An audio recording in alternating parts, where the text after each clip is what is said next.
अशोक आपके आतंक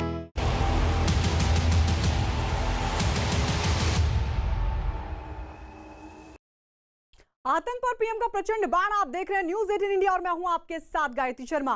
पुलवामा हमले पर पाकिस्तान के कबूलनामे के बाद पीएम मोदी विरोधियों पर हमलावर हो गए हैं। गुजरात के केवडिया में राष्ट्रीय एकता दिवस के मौके पर पीएम मोदी ने पुलवामा हमले पर सवाल उठाने वाले विपक्ष को आड़े हाथों लिया। उन्होंने बिना नाम लिए विरोधियों पर निशाना साधते हुए कहा कि कुछ लोग पुलवामा हमले में भी राजनीतिक स्वार्थ खोज रहे थे। इतना ही नहीं, पीएम मोदी ने इस बात का भी आरोप लगाया कि कुछ लोग आतंकवाद के समर्थन में हैं, जो ना तो देश के हित में है और ना ही उनकी अपनी पार्टी के। आतंक के खिलाफ पीएम मोदी के इस प्रचंड बाण ने विरोधी खेमे को धराशायी कर दिया है।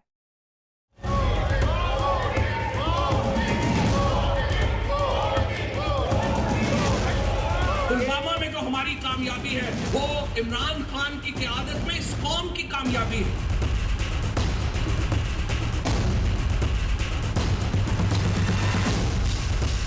पुलवामा हमले में भी अपना राजनीतिक स्वार्थ खोज रहे, सारे आरोपों को झेलता रहा, भद्दी भद्दी बातों को सुनता रहा। जिस प्रकार वहां की संसद में सत्य स्वीकारा गया है, उसने इन लोगों के असली चेहरों को देश के सामने ला दिया। विरोधियों पर पीएम मोदी का बड़ा हमला, पुलवामा पर सवाल उठाने वालों पर वार, स्वार्थ की सियासत पर पीएम मोदी का प्रहार, विपक्ष पर पीएम मोदी की सर्जिकल स्ट्राइक। पुलवामा में जो हमारी कामयाबी है वो इमरान खान की क़यादत में इस कौम की कामयाबी है। पाकिस्तान के मंत्री फवाद चौधरी का ये वो कबूलनामा है जिसने भारत के प्रधानमंत्री नरेंद्र मोदी को विरोधियों पर हमला बोलने का मौका दे दिया है। पीएम मोदी ने एक के बाद एक विपक्ष पर कई जोरदार प्रहार किए। उन्होंने आरोप लगाया कि विपक्ष ऐसे गंभीर मुद्दों पर भी अपनी सियासत चमकाता रहा। साथियों, आज यहां जब मैं अर्धसैनिक बलों की परेड देख रहा था, आप सभी के अद्भुत कौशल्य को देख रहा था, तो मन में एक और तस्वीर भी थी। ये तस्वीर थी पुलवामा हमले की। उस हमले में हमारे पुलिस बेड़े के हमारे जो वीर साथी शहीद हुए, वो अर्धसैनिक बेड़े के ही थे। देश कभी भूल नहीं सकता कि जब अपने वीर बेटों के जाने से पूरा देश दुखी था, तब कुछ लोग उस दुख में शामिल नहीं थे। वो पुलवामा हमले में भी अपना राजनीतिक स्वार्थ खोज रहे थे,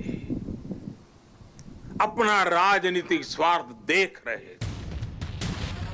अभी तक पाकिस्तान लगातार इस बात से इनकार कर रहा था कि पुलवामा हमले में उसका कोई हाथ नहीं है, लेकिन इमरान खान के मंत्री फवाद चौधरी ने पाकिस्तान की संसद में जो कुछ कहा, उसने पाकिस्तान के दोहरे चरित्र को न सिर्फ फिर से उजागर किया, बल्कि फवाद चौधरी के बयान के बाद देश की सियासत के उन चेहरों को भी बेनकाब कर दिया जो पुलवामा हमले पर भी सवाल उठा रहे थे। यही वजह है केवड़िया में पीएम मोदी ने राष्ट्रीय एकता दिवस के मौके पर विपक्ष की मंशाओं पर न सिर्फ सवाल खड़े किए, बल्कि विपक्ष पर ये आरोप भी लगाया कि पुलवामा हमले के बाद राजनीतिक हित साधने की कोशिश की गई। इतना ही नहीं, पीएम मोदी ने विपक्ष पर निशाना साधते हुए यह भी कहा कि पाकिस्तान की संसद से आई खबरों ने विरोधियों के चेहरों को बेनकाब कर दिया है। कैसे कैसे बयान दिए गए। देश भूल नहीं सकता कि जब देश पर इतना बड़ा घाव लगा था, तब स्वार्थ और अहंकार से भरी भद्दी राजनीति कितने चरम पर थी। और उस समय उन वीरों की तरफ देखते हुए मैंने विवादों से दूर रह करके सारे आरोपों को झेलता रहा, भद्दी भद्दी बातों को सुनता रहा।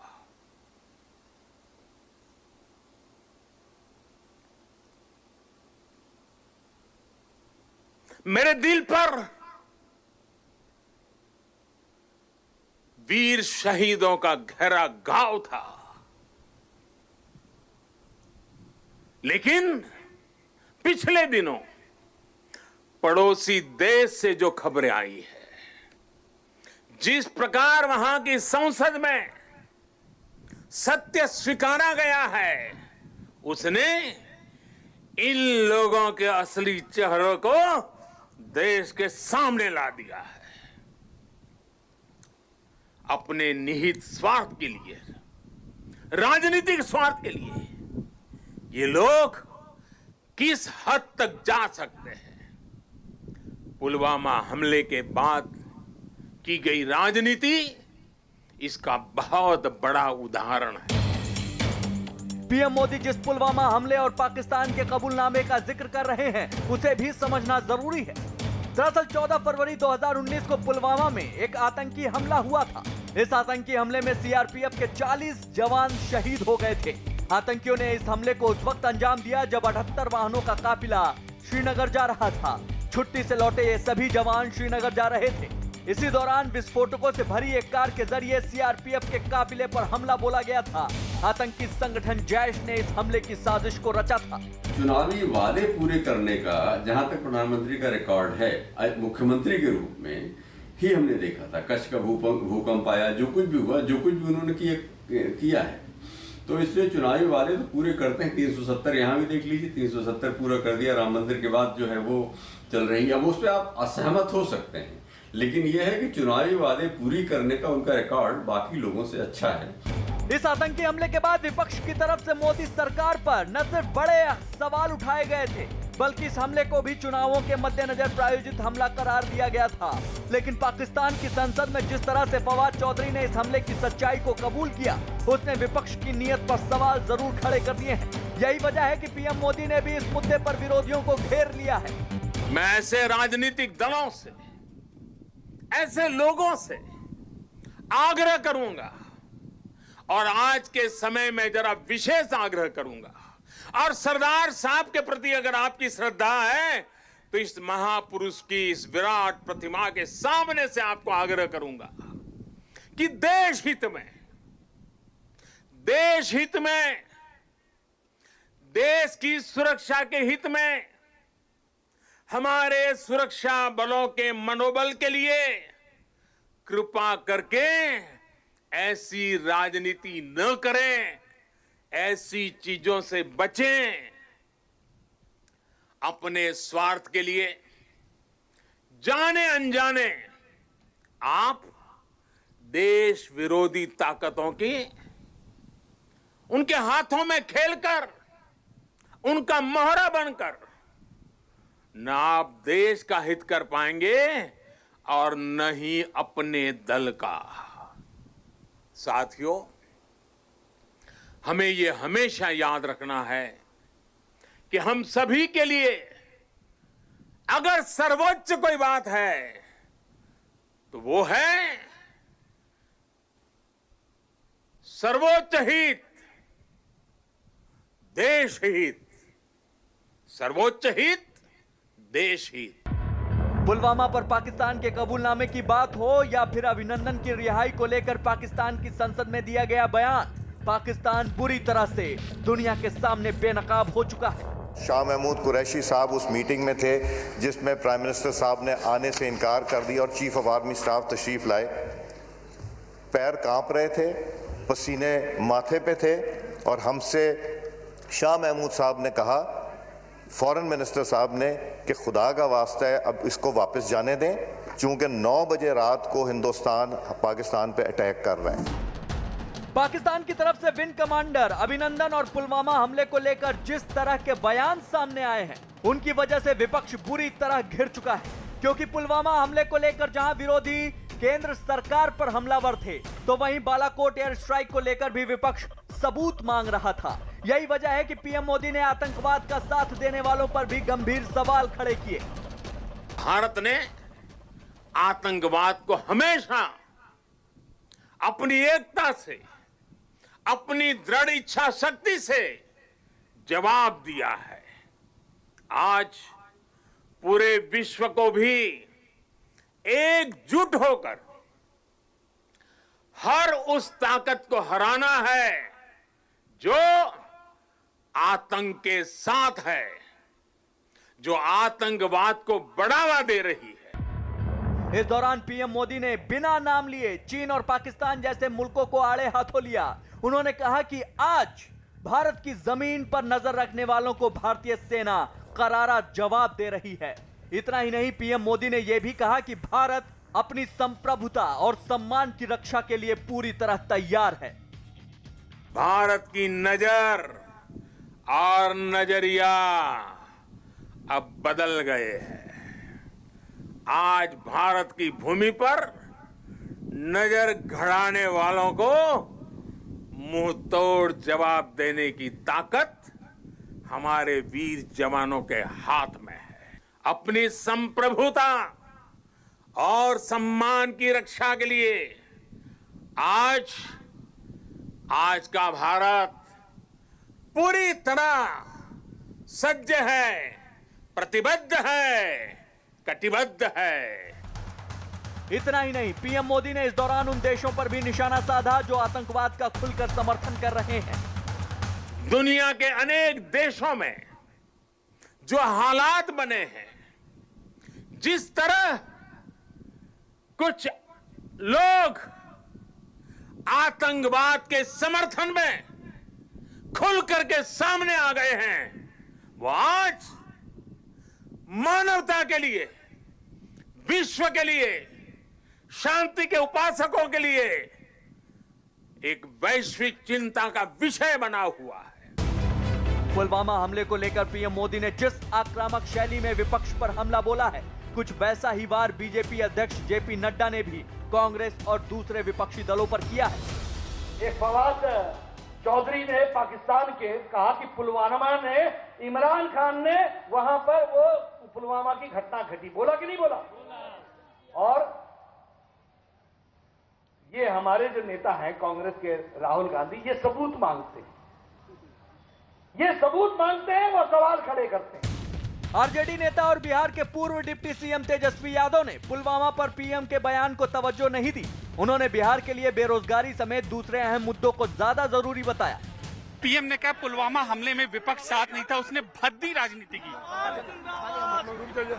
बेरोजगारी बहुत बढ़ गई है बिहार में, 46.6% बेरोजगारी है। इसलिए यहाँ मुद्दा कमाई, दवाई, पढ़ाई और सिंचाई का है। समाजवादी पार्टी के नेता अबू आजमी ने पुलवामा पर पीएम के बयान पर पलटवार करने में देर नहीं लगाई। उन्होंने पीएम मोदी के इमरान खान के साथ मिली भगत होने का आरोप लगा दिया कि मोदी जी और इमरान दोनों मिले हुए हैं, कहीं न कहीं अंदर अंदर। आज तक जब से देश आज़ाद हुआ है, पाकिस्तान के प्रधानमंत्री को बुला करके शपथ विधि में किसी ने बिठाया नहीं। किसने बिठाया? जिसने हमेशा अपने इलेक्शन में गुजरात से लेकर यहाँ तक हमेशा पाकिस्तान के लोगों का नाम दिया, गाली दिया। वो दुश्मन है हमारे, फिर आपने क्यों बुलाया उनको? वहीं बीजेपी के रविशंकर प्रसाद ने पुलवामा हमले पर पीएम मोदी के बयान को सही ठहराया। साथ ही उन्होंने इस बात की भी मांग की कि इस मुद्दे पर सियासत करने वालों को देश से माफी मांगनी चाहिए। ये वही लोग हैं ना जिन्होंने पुलवामा का कहा था कि नरेंद्र मोदी को जिताने के लिए क्या साजिश रची गई है। उनके ट्वीट्स आपको याद होंगे। ये वही लोग हैं ना जिन्होंने उरी का सबूत मांगा था। ये वही लोग हैं ना जिन्होंने बालाकोट का सबूत मांगा था। ये वही लोग हैं ना जिन्होंने राफेल के बारे में देश में क्या क्या नहीं फैलाया था। तो क्या अभी उनको कुछ विचार करने की आवश्यकता है, समझने की आवश्यकता है, कुछ अपने अंदर इंट्रोस्पेक्ट करने की जरूरत है? सब करिए, राजनीति करिए, लेकिन देश के नैतिक साहस को कमजोर मत करिए। पुलवामा हमले और बालाकोट एयर स्ट्राइक जैसे गंभीर मुद्दों पर सियासत करने वाला विपक्ष अब बुरी तरह घिर चुका है। यही वजह है कि पीएम मोदी के आक्रामक रुख के बाद न तो विपक्ष को यह मुद्दा उगलते बन रहा है और न ही निगलते बन रहा है। राष्ट्रीय एकता दिवस के मौके पर देश के प्रधानमंत्री ने जहां विपक्ष पर पुलवामा हमले को लेकर जोरदार प्रहार किया, तो वहीं इस दौरान पीएम मोदी ने केवड़िया से अहमदाबाद तक के लिए एक बेहद अहम सी प्लेन प्रोजेक्ट का भी उद्घाटन किया। खास बात यह रही कि खुद पीएम मोदी ने इस सी प्लेन के जरिए केवड़िया से अहमदाबाद तक उड़ान भरी।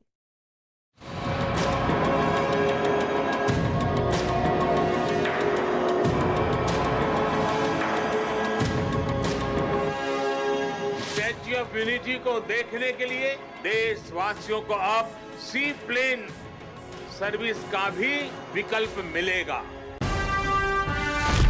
पीएम मोदी की ऐतिहासिक उड़ान,